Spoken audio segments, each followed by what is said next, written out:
Pastor Tiago Guerra, venha para cá, querido. Tiago, Deus te abençoe, é uma honra te receber. Obrigado pelo seu carinho, obrigado por deixar sua casa, sua família, sua igreja, né, sua cidade, seu estado, viajar até aqui para estar conosco e nos ensinar. Me sinto muito honrado e que Deus possa te usar poderosamente essa noite, tá bom? Fique à vontade. Se quiser também falar um pouquinho mais sobre você, sobre a sua igreja, sobre o seu ministério, fique à vontade, tá bom, Tiago? Deus abençoe. Obrigado. Boa noite.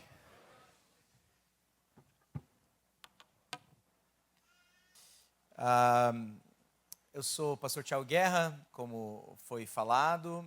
Eu moro atualmente em São José dos Campos, interior de São Paulo. Não sei se vocês já estiveram por lá, mas pertinho ali de São Paulo, 1 hora mais ou menos. Sou um dos pastores de uma igreja chamada Igreja da Trindade, lá em São José. Sou casado com Raquel, tenho 3 filhos, um casal de gêmeos de 2 anos e Helena de 7 anos. E além do ministério pastoral, eu tenho servido também uma organização chamada Coalizão pelo Evangelho, aqui no Brasil, e também atuo de forma direta e indireta com educação infantil, lá na minha cidade também, com uma escola, sendo conselheiro educacional dessa escola. Então, basicamente, é isso que eu faço. Estou muito feliz de conhecê-los, não conhecia vocês ainda pessoalmente. Conheci o pastor Eduardo em setembro ou outubro, quando estive aqui na última vez. A gente gravou um podcast juntos e daí a oportunidade agora para falar para vocês aqui está bem bacana. Me sinto de fato muito honrado, agradeço a confiança de vocês e o convite. Também agradeço a hospitalidade de vocês pelo pastor Luiz, não sei se ele está por aí, mas muito gente boa. Muito obrigado, Luiz, por todo o carinho que você tem dispensado, tá? Prometo recompensá-lo quando você for a São José, na medida do possível, que está difícil bater a meta aí. Quantos aqui já ouviram falar de teologia bíblica? Levanta a mão para mim, por favor. Deixa eu fazer de novo a pergunta. Quantos aqui já ouviram falar da disciplina da teologia, chamada disciplina bíblica, ou teologia bíblica? Quantos aqui já ouviram falar sobre teologia da aliança ou aliancismo? É mesmo? Legal. Então, beleza. Então, acho que tem aí um ponto de contato com vocês com relação a esses assuntos. Eu vou introduzir esse tema, tá? Como todo tema, gente, teológico, vocês precisam ter paciência na teoria dele. Não fica pensando logo assim, mas qual é a prática disso? O que isso serve para a minha vida? Calma, a gente chega lá mais para o final. Mas eu preciso que vocês tenham um pouquinho de calma e paciência, que a gente vai caminhar na teoria, entendendo um pouquinho da definição, e aí sim vocês vão ver a importância desse assunto. Em primeiro lugar, para a igreja local, a importância da teologia bíblica para a igreja local. Em segundo lugar, a importância da teologia bíblica para você saber ler sua Bíblia. E nós estamos falando para líderes e é muito importante que você saiba ler sua Bíblia. Em terceiro lugar, a importância da teologia bíblica para você ensinar a Bíblia. E se você é líder aqui também, então acredito que esse assunto lhe interessa. Eu gostaria de começar com alguns livros de indicação para vocês, que vocês podem se aprofundar no assunto. Começando talvez ali naquela ponta, a gente tem Gerard van Groningen. Gerard van Groningen é talvez um dos principais teólogos que desenvolve esse assunto de teologia bíblica. Na minha formação em teologia bíblica, foi esse material que eu tive que praticamente estudar. Então, é um material muito rico, só que denso. Se você quer começar em teologia bíblica, talvez não seja essa trilogia que você começa, tá? Aqui do lado, a gente tem o Gerhard Voss. Gerhard Voss é um bom livro para você começar. Ele é conhecido como o pai da teologia bíblica moderna. Não é ele que cunhou o nome ou a disciplina teologia bíblica. Ele não inventa isso. Ele viveu no século XX, holandês, neocalvinista, muito importante para o pensamento da reforma protestante. Mas quem fala em teologia bíblica hoje tem que falar nesse nome do Gerhard Voss. Depois você tem aqui teologia do Antigo Testamento. E aí veja, não é teologia bíblica do Antigo Testamento, é teologia do Antigo Testamento, e há uma diferença, depois eu vou tentar mostrar para vocês, entre teologia do Antigo Testamento, teologia do Novo Testamento e teologia bíblica. Essa é a minha pergunta para vocês, do Antigo e do Novo Testamento. Mas ele vai caminhar bem também dentro da área da teologia bíblica, o Bruce Waltke. Depois, um livro muito prático, e esse sim é muito bom para vocês, para a vida da igreja, do Michael Lawrence, da Ministério Nove Marcas, Teologia Bíblica na Prática, esse aí é muito bom. Graeme Goldsworthy também é muito bom, um livro fácil de entender pela Vida Nova também. E outros livros ali, não vou gastar muito tempo aqui apresentando todos eles, vocês bateram foto já. São todos livros que vocês podem se aprofundar. Na minha igreja que eu faço parte, em especial recentemente, nós passamos com a igreja esse chamado aqui, o Drama das Escrituras. Então nós, numa sala de estudo bíblico dominical, nós passamos exatamente por esse material. Dito isso, eu queria responder com vocês 3 perguntas muito simples hoje. O que é a teologia bíblica? Para que serve a teologia bíblica? E como fazemos teologia bíblica? Então, o que é, para que serve e como fazer? Nessa minha primeira fala, eu fico nas 2 primeiras perguntas. Na segunda fala, depois do intervalo, eu vou só fazer a terceira pergunta. Vamos começar aí, então, com o que é a teologia bíblica. E nada melhor do que a gente começar com uma definição. Presta bem atenção. A teologia bíblica é a disciplina que visa ensinar a ler a Bíblia como uma história de um autor divino que culmina na pessoa e obra de Cristo, para que cada parte da Escritura seja entendida em relação a Cristo. Olha a importância dessa disciplina. Primeira coisa que a definição está dizendo é que teologia bíblica é uma disciplina. E aqui que talvez o nome não nos ajude muito. Porque quando a gente fala em teologia bíblica, o que você está pensando? Uma teologia que está na Bíblia. Não! Isso não é o que eu estou chamando de teologia bíblica. Teologia bíblica é um ramo, é uma disciplina no arcabouço da teologia. Isso que a gente chama de teologia bíblica. Então a primeira palavrinha que você tem que circular ou anotar aí é que é uma disciplina. Teologia bíblica não significa que estamos extraindo teologia da Bíblia. Todo mundo está fazendo isso. Mas quando a gente fala na igreja ou na academia e etc., acerca de teologia bíblica, nós estamos falando de uma disciplina. Como, por exemplo, teologia sistemática é uma disciplina. Como teologia histórica é uma disciplina. E a gente tem algumas disciplinas e a teologia bíblica é uma delas. Veja, o pressuposto da teologia bíblica é que você tem um único autor divino. Então a gente vai partir de um pressuposto que a Bíblia é inspirada, ela é autoridade, só que ela tem um alvo. E aqui que torna a teologia bíblica a cereja da teologia, na minha opinião. Porque qual o alvo dessa disciplina? Fazer com que toda narrativa bíblica culmine ou aponte para a pessoa e obra de Cristo. E aqui as implicações, como a gente vai ver mais para o final, são enormes, são muito relevantes para a vida da igreja. Então, se você pensar mais ou menos aí numa divisão de disciplinas, nós temos aí a hermenêutica, que a gente chama, que é a ciência da interpretação. Seria a ciência de você abordar, como você vai abordar a sua Bíblia. Isso nós chamamos de hermenêutica. Depois você tem a exegese. Se você tem a ciência na hermenêutica, na exegese você tem as ferramentas. Você vai ter que falar as línguas originais, ou pelo menos buscar ali algum contato com essas línguas originais, seja os livros, os comentários que você vai ler. Você vai ter que entender o contexto histórico, o contexto literário. Você vai ter algumas ferramentas na exegese para entender o texto. É assim que a gente lê a nossa Bíblia.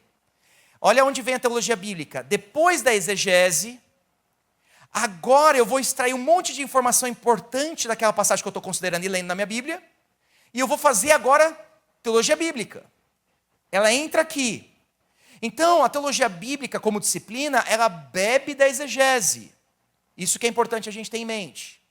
Depois que eu fizer, e a gente vai entender o que a gente faz na teologia bíblica, aí sim eu vou ter teologia sistemática. A teologia bíblica, ela está lidando somente com o texto bíblico. Você não quer dialogar com como foi ensinado isso na história, você não quer dialogar com filósofos, você não quer dialogar com outras disciplinas que não a teologia. Quando a gente fala de teologia sistemática, tudo isso entra em cena. Teologia sistemática vai ter até apologética, você vai fazer uma defesa da fé mediante aquele assunto que você está trabalhando. E aí, gente, olha onde entra o ensino. Olha onde entra a pregação. É depois que você fez todo esse caminho, aí você prega. Aí você ensina. Qual que é o problema normalmente que a gente vê? Seja em pastores, seja na liderança, seja em algumas igrejas. O cara vai para o texto. Não respeita esse processo que está aqui. Um processo básico de interpretação de texto. E aí já vai logo para a pregação. E não é à toa que as nossas pregações carecem de uma boa doutrina e de bom ensino bíblico. Bom, na definição, nós falamos que é uma história de um autor divino que culmina na pessoa e obra de Cristo. Então eu quero agora provar isso biblicamente para você. E agora a gente começa a entrar no exercício prático aqui.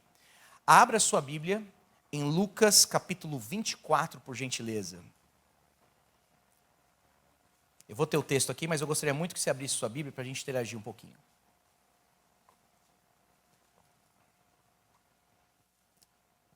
Lucas 24, nos versos 26 e 27.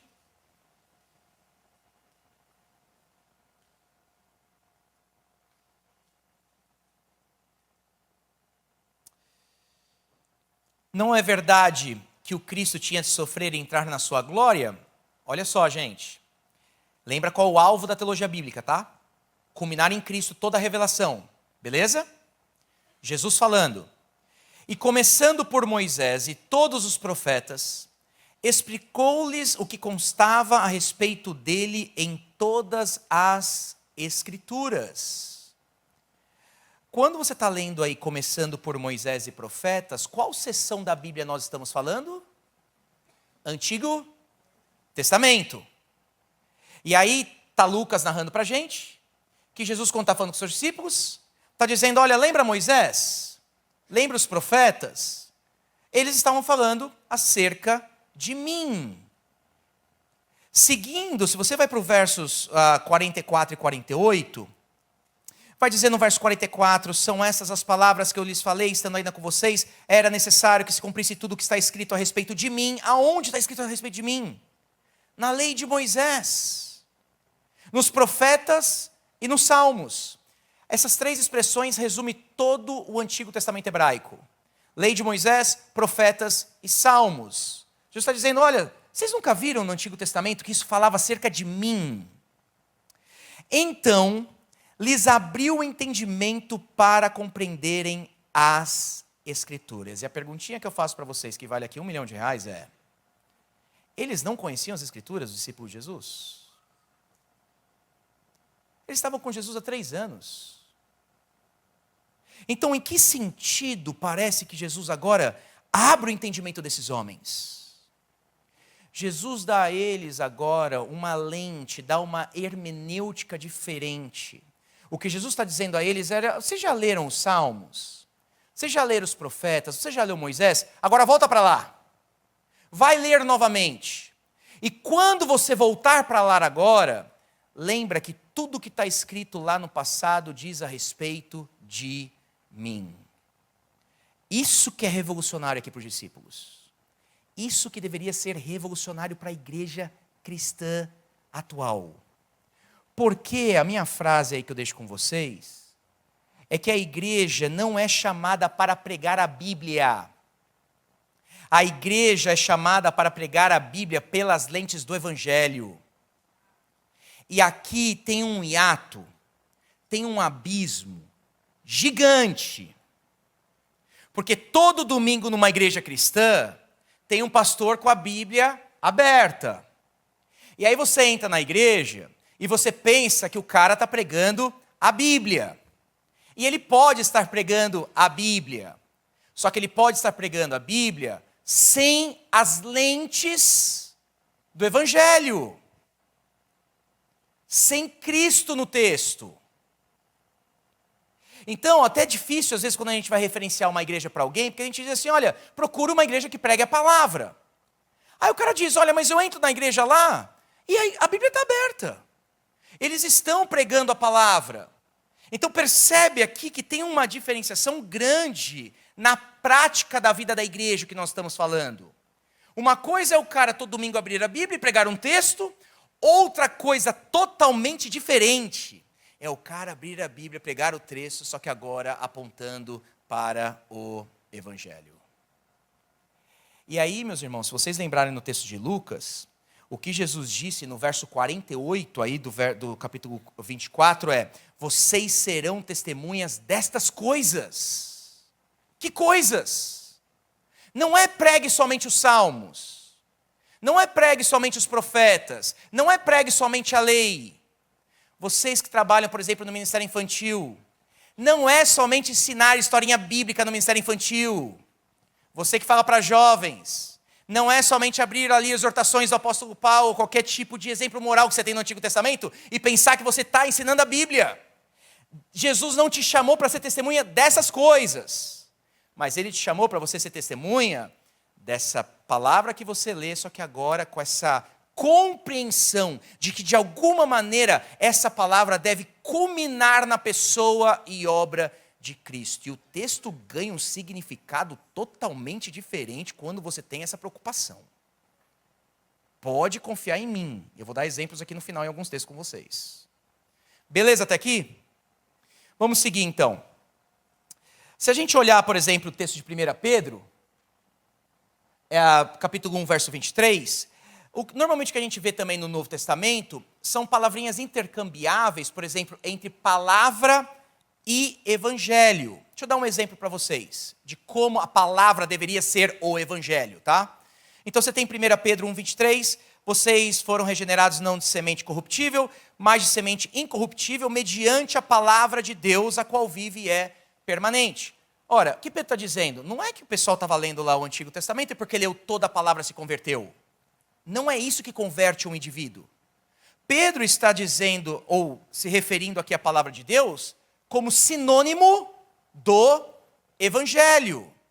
Vocês foram regenerados mediante o Evangelho. E Evangelho é igual à palavra de Deus. Então a Bíblia, ela usa de modo intercambiável essas palavras. Mais um texto que a gente tem, 1 Coríntios capítulo 15, versos 1 a 4.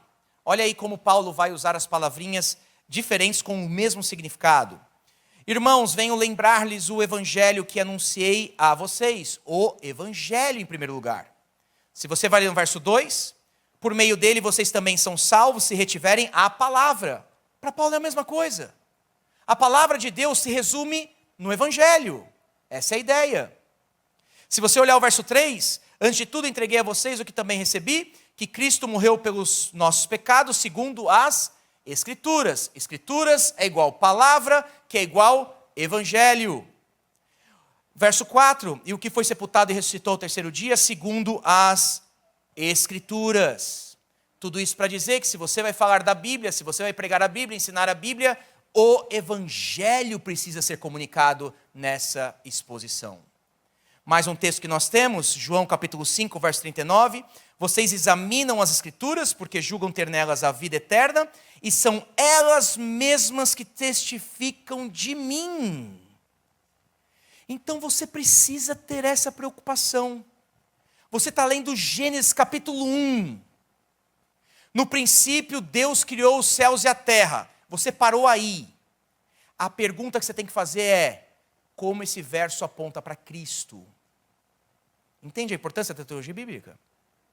Se você não faz esse exercício de como esse verso aponta para Cristo, você não está seguindo exatamente o que Jesus está ensinando, de como a revelação está organizada de tal modo que apontasse para a sua pessoa e a sua obra. Mais uma vez, a igreja não é chamada para pregar a Bíblia, mas para pregar a Bíblia pelas lentes do Evangelho.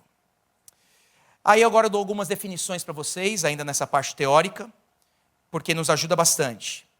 D.A. Carson, um dos melhores teólogos que nós temos vivos hoje, especializado no Novo Testamento, ele diz o seguinte, agora vai tentando entender bem essa disciplina teologia bíblica, hein? Teologia bíblica procura descobrir e articular a unidade de todos os textos bíblicos juntos, recorrendo principalmente às categorias desses próprios textos. Gente, por que unidade? Porque se nós estamos falando que toda a revelação vai culminar em Cristo, então essa mensagem do Evangelho, ela passa por toda a Escritura. E agora tem uma unidade entre os dois testamentos. E agora aquelas historinhas que pareciam ser tão desconectadas na Bíblia para você, começam a fazer sentido. Porque Deus tinha inúmeras histórias para colocar na Bíblia, mas Ele foi seletivo, selecionando essas histórias específicas, porque essas histórias apontavam melhor para a mensagem do Evangelho. E quando você está lendo agora cada historinha na sua Bíblia, principalmente no Antigo Testamento, você está conectando os pontos. Ah, agora eu sei por que essa história está aqui. Eu sei o que Deus quis exatamente com essa história. Uma outra definição que a gente tem, do Michael Lawrence, a teologia bíblica é a tentativa de contar a história de toda a Bíblia como escritura cristã. Por que como escritura cristã? Porque, sendo bem sincero, se você abrir a Bíblia, principalmente no Antigo Testamento, e pregar ali um exemplo moral, numa sinagoga, tem um homem pregando o mesmo texto, dando o mesmo exemplo moral que você está pregando no domingo na sua igreja. Você não está pregando e ensinando a sua Bíblia de uma forma distintamente cristã. A teologia bíblica vai ajudar você a ser cristão na leitura do texto bíblico. A teologia bíblica vai ajudar você a ser cristão na exposição do texto bíblico. Essa é a definição de Michael Lawrence. Mais uma definição para a gente. A teologia bíblica pressupõe algum tipo de unidade da Bíblia, agora a gente já sabe por que está unida. De fato, uma mensagem única e integrada e não uma série de temas não relacionados. E por último, mais uma definição, e agora aí do pai moderno da teologia bíblica, Gerhard Voss. Teologia bíblica é aquele ramo da teologia exegética que lida com o processo da autorrevelação de Deus revelada na Bíblia. Quanto mais definições a gente tem, melhor a gente compreende o tema. Por isso que eu estou tentando dar bastante teoria para vocês mesmos. Tenta pegar as palavrinhas, o que eles estão pensando nessa definição, porque assim você chega na compreensão, então, desse material. Eu tenho aqui as características da... Deixa eu ver se eu tenho só um gráfico aqui. Ah, não tem. Tá, as características da revelação. Então, quando a gente está pensando na nossa Bíblia, a gente fala aí de, ou pelo menos, 4 características da revelação. Quais são elas? Ela tem que ser histórica, essa revelação ela é progressiva, ela é orgânica e ela é adaptável. Qualquer um que você lê em teologia bíblica, eles vão trabalhar essas 4 características da revelação. Vou tentar explicar rapidamente para vocês o que isso significa. Primeiro, ela é histórica. Cadê meu pointer aqui? Vamos ver se vai. Travou. Aê, opa. Agora sim. Ela é histórica. O que significa que ela é histórica, gente? Você tem que crer que o que está revelado nas Escrituras é de fato história. Por exemplo, eu lembro de um dos primeiros cursos de teologia que eu fiz, quando ainda morava na Austrália, e eu fazia parte dessa college, não era nem uma universidade teológica, mas era uma college de teologia, um colégio, um curso técnico. E um dia chamaram, era cristão, né? E um dia chamaram um padre ortodoxo para ir lá e fazer a exposição do credo dos apóstolos. E o padre chegou lá e ele disse, olha, a gente pode crer em parte do credo, mas tem parte aqui do credo dos apóstolos que a gente não precisa crer. Tipo, que Cristo ressuscitou corporalmente de fato na história. Você não precisa crer nisso. Basta você crer, por exemplo, no seu coração, que parece que os discípulos daquele primeiro século, eles não tinham todos os dados científicos que nós temos hoje.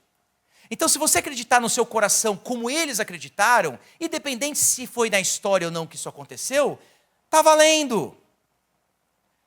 Se a gente começa a desconsiderar a história da Bíblia, a pergunta que fica é o que resta para nós?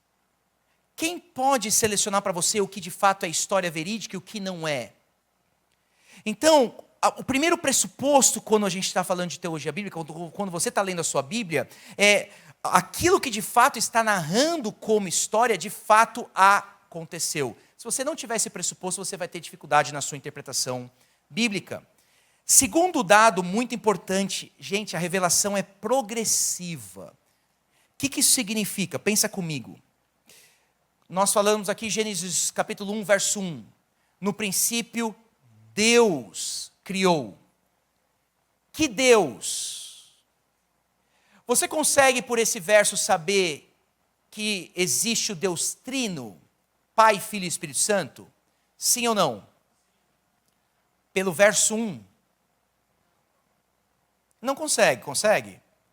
Embora na segunda aula eu vou tentar mostrar de como tem pistas da Trindade ali. Mas se você ler, no princípio Elohim criou céus e terra, você consegue chegar nessa revelação plena de Deus Filho, por exemplo, encarnado, vindo da Virgem Maria, como nós temos mais na frente da história? Você não tem isso. Mas o que você tem ali? Você tem uma sementinha. E essa imagem da semente que depois resulta numa árvore é uma das principais imagens dentro da teologia bíblica. Porque aquilo que Deus no passado foi dando sementes, essa semente foi germinando, não são revelações novas, substancialmente falando. Mas é a mesma semente, toda a qualidade da revelação está ali, e isso vem se desenvolvendo até chegar numa árvore grande, por exemplo, a encarnação do Filho. Então, quando a gente fala em teologia bíblica, nós precisamos respeitar isso. É progressiva a revelação. E eu preciso ler o Antigo Testamento e fazer essa pergunta. Em que período da revelação eu estou lidando aqui? Porque senão, às vezes eu vou pegar textos que está falando especificamente para Israel, por exemplo, e vou dizer que se aplica para a igreja. Porque eu não estou respeitando a progressão da revelação. E aí eu me perco. O que é aplicável ou não para nós hoje em dia? Mas quando você tem teologia bíblica, quando você entende que há um progresso nessa revelação, há continuidade e descontinuidade nessa revelação, aí você vai ler essas histórias com um pouco mais de cautela e não fazer aplicações diretas, principalmente com o texto do Antigo Testamento para a igreja cristã do Novo Testamento. E aí entra o terceiro ponto, que ela é orgânica. E orgânica é exatamente isso que eu estou falando da semente. A revelação está dada ali como uma sementinha. Essa é a ideia do orgânico. E depois essa sementinha ela cresce, mas é a mesma qualidade da semente. E por último, ela é adaptável. E a ideia de ser adaptável é que mesmo quando era uma sementinha, quem recebeu a revelação conseguia cumprir com a revelação recebida da parte de Deus. Por exemplo, Adão e Eva, talvez não, com certeza não teve a revelação do Deus Trino tão plena quanto você tem hoje. Mas para eles, a revelação que eles receberam era adaptável. Era uma sementinha que eles poderiam lidar com Deus mediante essa revelação, mesmo que ainda uma semente, e isso era totalmente aplicável à vida deles. Deus jamais iria cobrar de Adão e Eva, por exemplo, vocês não estão entendendo muito bem a encarnação do Filho. Claro que não. Não do modo que nós entendemos. Então, para cada um, principalmente no Antigo Testamento, Deus foi dando sementinhas de revelação. Isso era, assim, já suficiente para esses homens glorificarem a Deus e viverem com Ele. E essa era uma mensagem adaptável. E agora eu entro na parte prática, agora caminhando para o final aí da minha fala com vocês. Agora sim o gráfico. Ó. O gráfico seria mais ou menos assim. Você tem aí a criação, a queda, a história do Antigo Testamento, você tem a cruz de Cristo, Novo Testamento, e aí a volta. E tudo aqui embaixo é o que a gente está chamando de história da revelação, e ela é histórica, ela é progressiva, ela é orgânica, e ela é adaptável. caminhando agora para uma parte mais prática. Agora sim, depois da teoria, você está se perguntando, o que eu faço com isso? O que eu aplico isso? Gente, primeira coisa que a gente precisa saber, a teologia bíblica, ela protege o evangelho na igreja. E se nós, como igreja cristã, não temos uma boa teologia bíblica, o evangelho corre risco dentro da nossa igreja. Vou provar para vocês agora o porquê disso. Olha esse gráfico aqui, ó. Espero não estar na frente de algum de vocês. Normalmente, o que a gente faz? A gente pega o texto, a gente vai fazer a exegese do texto e vai chegar lá no que eles entenderam com relação ao que esse texto está dizendo. Isso seria talvez aí o mais básico que nós faríamos para tentar entender um texto, como a gente lê a Bíblia, tá? Só que tem gente que faz diferente. Tem gente, às vezes, que pega o texto e vai espiritualizar o texto. Vai direto para a cruz. Não respeita um processo de o que esse texto quis dizer para aqueles que ouviram dentro do contexto, quando o texto foi dado. Quando você espiritualiza o texto, é que você vai ter um monte de probleminha. Porque umas palavrinhas que não querem dizer o que você está querendo que elas digam, você vai tentar adaptar isso para uma mensagem mais espiritualista, por assim dizer. Uma outra abordagem é a seguinte: você pega o texto, você vai lá para o que ele significou naquele tempo, e aí você já aplica para nós agora, principalmente o Antigo Testamento. Nós também vamos ter um problema com isso. Porque se Deus falou isso, por exemplo, ao povo de Israel, então para nós também isso significa a mesma coisa. E a pergunta é, será? Será que deveria ser essa aplicação direta? Então, o ideal seria o quê?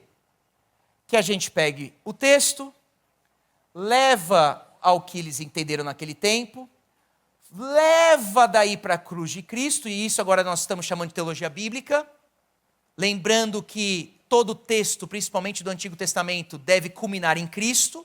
Então você deve se perguntar, ok, entendi o que significa naquele tempo, agora o que esse texto diz acerca de Cristo, e aí com a mensagem do Evangelho, você entrega à igreja.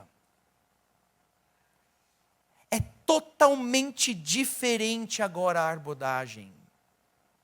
E eu vou tentar provar para vocês, dando exemplos bem práticos aí com alguns textos. Então, gente, nós estamos dizendo isso aqui, ó. Quando você vai ler a sua Bíblia, você tem uma porta de entrada. E a porta de entrada é o Evangelho. A letrinha A ali, ó. Mediante o que você conhece do Evangelho, você vai para o Antigo Testamento e passa agora a ler o seu Antigo Testamento. Lendo assim o seu Antigo Testamento, você está lendo o seu Antigo Testamento fazendo teologia bíblica. Se você não ler o seu Antigo Testamento pelas lentes do Evangelho, você vai ter problemas, tanto com a sua leitura bíblica, quanto com a entrega daquilo que você quer ensinar. Então, se nós não temos uma teologia bíblica, o Evangelho corre risco na igreja. Porque o Evangelho não vai ser pregado. O texto vai ser pregado, mas não o Evangelho. Esse é o problema de nós não conhecermos a teologia bíblica. A segunda aplicação prática é que ela te ajuda a ler e ensinar a Bíblia corretamente. Agora sim, alguns exemplos bem práticos aí pra gente. Caim e Abel. Lembra da historinha de Caim e Abel? Dois irmãos. Vamos lá, abre em Gênesis capítulo 4. Melhor aí, segue comigo o texto. O texto é muito bom. Deixa eu abrir aqui com vocês.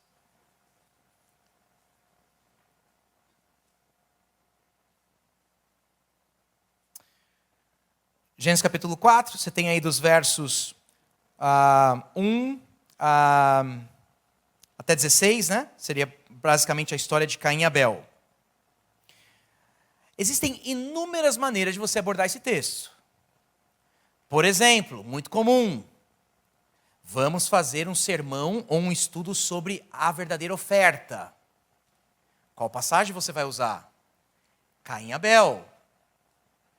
Aí você vai dizer que, olha, se você não for excelente na sua oferta, se você não der o melhor da sua oferta, veja que o texto está dizendo que Deus se agradou da oferta de um e não se agradou da oferta de outro. O texto não está dizendo isso. Se você olhar, por exemplo, verso 4, Abel, por sua vez, trouxe das primícias do seu rebanho, da gordura deste. O Senhor se agradou de quem em primeiro lugar, gente? De Abel e de sua oferta. Então parece que o texto não está querendo falar de oferta, né? Mas normalmente é o que a gente gosta de falar do texto. Eu estou pregando a Bíblia, mas parece que eu não estou pregando do jeito que esse texto está proposto para que eu pregasse ele. Em primeiro lugar, Deus rejeitou uma pessoa. Em segundo lugar, ou aceitou uma pessoa. Em segundo lugar, ele rejeita ou aceita também a sua oferta. Mas vamos então fazer um sermão de ira. Porque afinal de contas, o texto está falando que a cara de Caim ficou fechada, ele ficou muito irritado no verso 5, e ele fechou a cara. E aí você vai fazer todo um sermão, um estudo bíblico de como você deve tratar o seu irmão, porque o texto está dizendo, não sou eu o guardador do meu irmão. E aí você vai dizer de como os irmãos devem viver na igreja, e está pregando esse texto como se fosse a mensagem do texto. É uma possibilidade. Ou a outra possibilidade é você pegar as palavras de Jesus, ou melhor dizendo, do próprio Senhor, no verso 10, e Deus vai perguntar a Caim o seguinte: o que foi que você fez? A voz do sangue do seu irmão clama da terra a mim. E aí quando você vai ler, por exemplo, Hebreus capítulo 12, verso 24, a própria interpretação desse texto é a seguinte: a Jesus, o mediador da nova aliança, e ao sangue da aspersão, que fala melhor do que o sangue de Abel. O sangue de Abel, em Gênesis 4, clamava por justiça. Clamava, até quando? Até quando os justos vão morrer? O sangue de Cristo realiza a justiça que Abel estava clamando. E aí a gente começa a entender que esse grito por justiça é finalmente resolvido quando o justo vem morrer por uma cambada de Caíns, que matam os seus irmãos, que não amam como deveriam amar, e ele que era justo foi penalizado numa cruz e levou sobre si a sua condenação. Aí o texto brilha diferente, porque eu não vou pregar para você, meu irmão, seja como Abel e não seja como Caim, porque no final do dia você sabe que você é sempre como Caim. Você sempre vai topar no dedo do seu irmão. Você sempre vai frustrar algum relacionamento que você tem. E se eu jogar esse fardo em você, do tipo, fiz exegese do texto, agora aplico direto para a igreja, eu jogo um fardo sobre você. Mas quando eu passo pelo evangelho, eu chamo você de Caim, mas eu falo, tem tanta esperança para você, porque o verdadeiro Abel morreu por você. O sangue dele comprou a sua justiça, e você está perdoado, meu irmão. Portanto, vá em paz para sua casa, perdoado na mensagem do evangelho. Olha a diferença do texto. O que eu estou fazendo? Teologia bíblica. Mais um exemplo. A morte de Sara em Gênesis 23. Abre comigo rapidinho. Gênesis 23.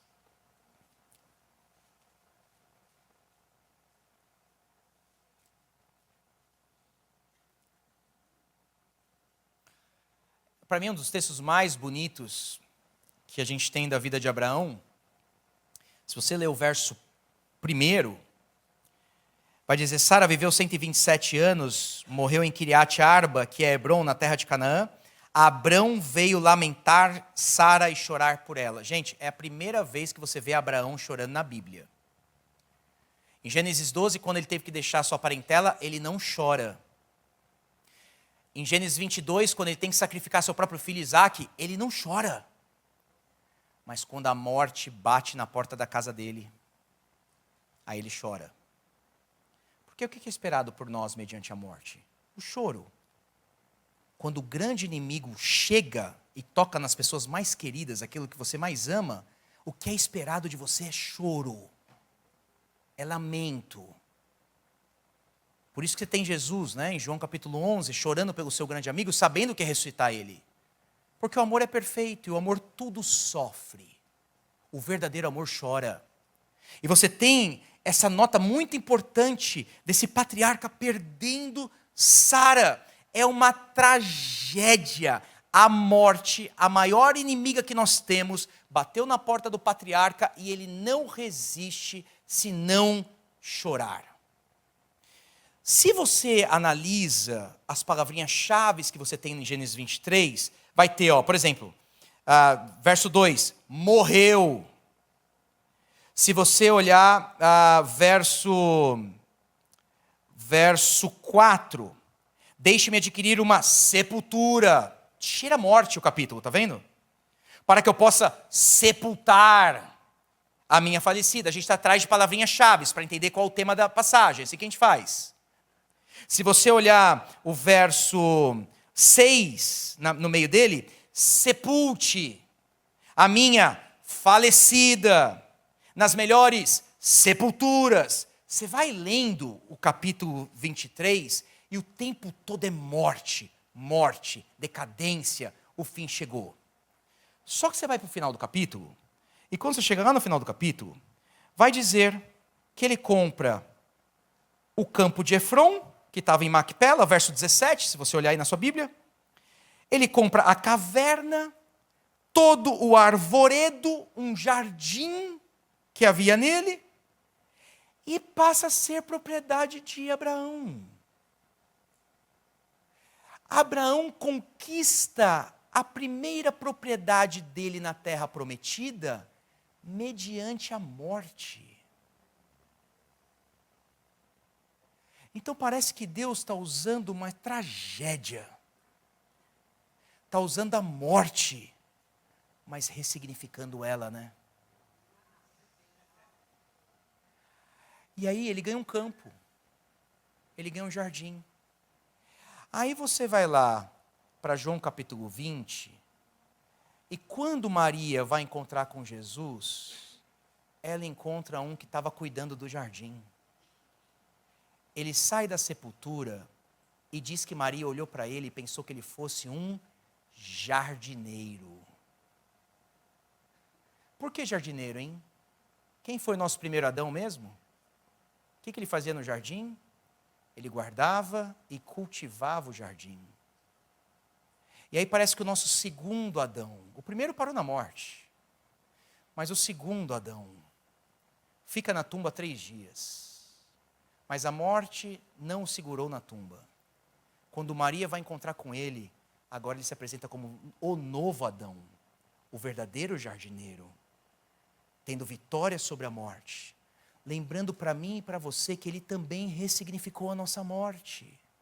E quando te enterrarem num jardim, meu irmão, o jardineiro está ali. Ele não vai permitir que seu corpo fique ali. Ele tem poder para te tirar daquele lugar. E aí você começa a conectar essa ressignificação da morte em Abraão com a ressignificação da morte em Jesus. O que eu estou fazendo? Teologia bíblica. E aí eu digo para vocês com toda a sinceridade de quem prega bastante no púlpito. Quando você chega no Evangelho, é como se as canetas caem. O pessoal olha, o coração começa a bater de novo, e a gente não cansa de ouvir acerca de Jesus. É a melhor notícia que a gente pode ouvir. E é isso que a gente deveria estar pregando domingo após domingo nas nossas igrejas. Não é só pregar a Bíblia. É pregar a Bíblia com as lentes do Evangelho. Posso dar mais um exemplo? Casamento de Isaac e Rebeca nem precisa, porque todo mundo sabe para quem vai apontar o casamento. Posso pular esse? Esse está mais fácil. Davi e Golias, o clássico, gente. 1 Samuel capítulo 17. Não precisa nem abrir, né? Você sabe que está lá o grande inimigo do povo de Israel, se colocando no campo de batalha, chamando e acovardando o povo de Israel durante alguns dias. E aí Davizinho desce para o campo, pega ali suas pedrinhas, vai pegar sua arma, vai atacar e vai finalmente vencer o grande inimigo chamado Golias. Aí você vai ouvir o sermão, ou você vai preparar um ensino na EBD, na educação infantil, o que for que você vai fazer. Primeira aplicação mais básica que normalmente faz, você tem que ser como Davi. Pegue as suas pedras, mate o seu gigante, você vai dar nome ao gigante, a sua sogra, o seu desemprego, sua enfermidade. Aí você começa a aplicar, e o pessoal vai à loucura, né? O seu gigante, A, B, C, e você é Davi, você é Davi, você é Davi. Chega segunda-feira, você sabe que você não é Davi.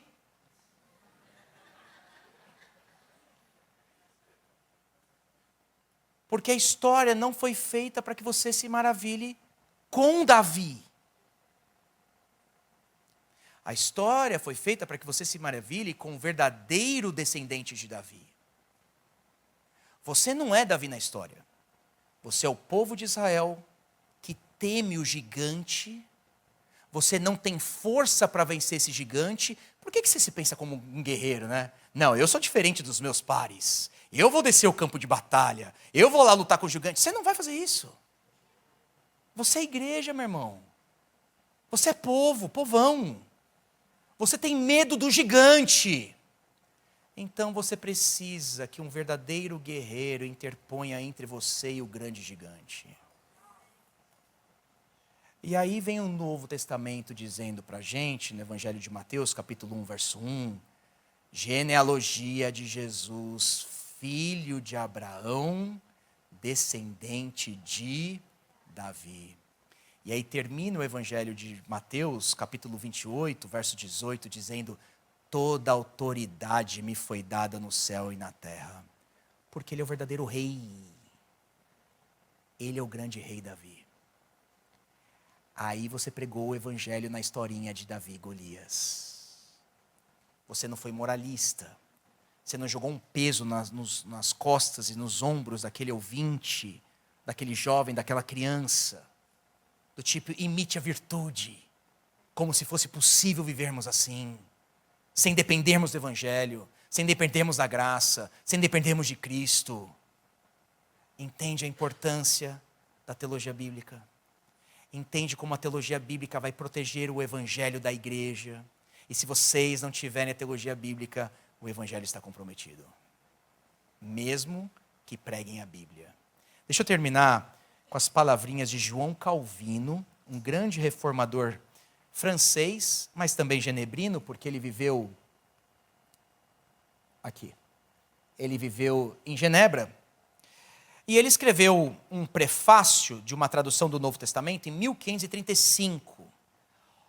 E aqui, gente, agora, capta Calvino lendo a Bíblia. E eu encerro com vocês aqui essa minha primeira fala. Olha o que ele diz.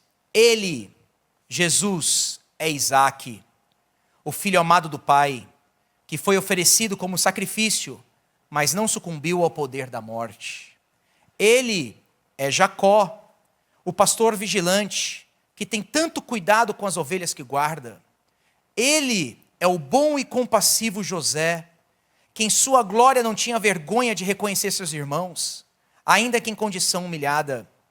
Ele é o grande sacerdote Melquisedeque, que ofereceu um sacrifício eterno de uma vez por todas.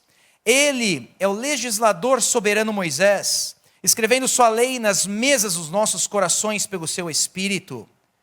Ele é o fiel capitão e guia Josué, para nos levar à terra prometida. Ele é o rei nobre e vitorioso Davi, trazendo pela mão todo o poder rebelde à sujeição. Ele é o rei magnífico e triunfante Salomão, governando o seu reino em paz e prosperidade. Ele é o forte e poderoso Sansão, que por sua morte derrotou todos os seus inimigos. Isso é o que devemos, em suma, procurar em toda a Escritura, conhecer verdadeiramente Jesus Cristo e as infinitas riquezas que nele estão contidas. Que Deus nos abençoe. Amém.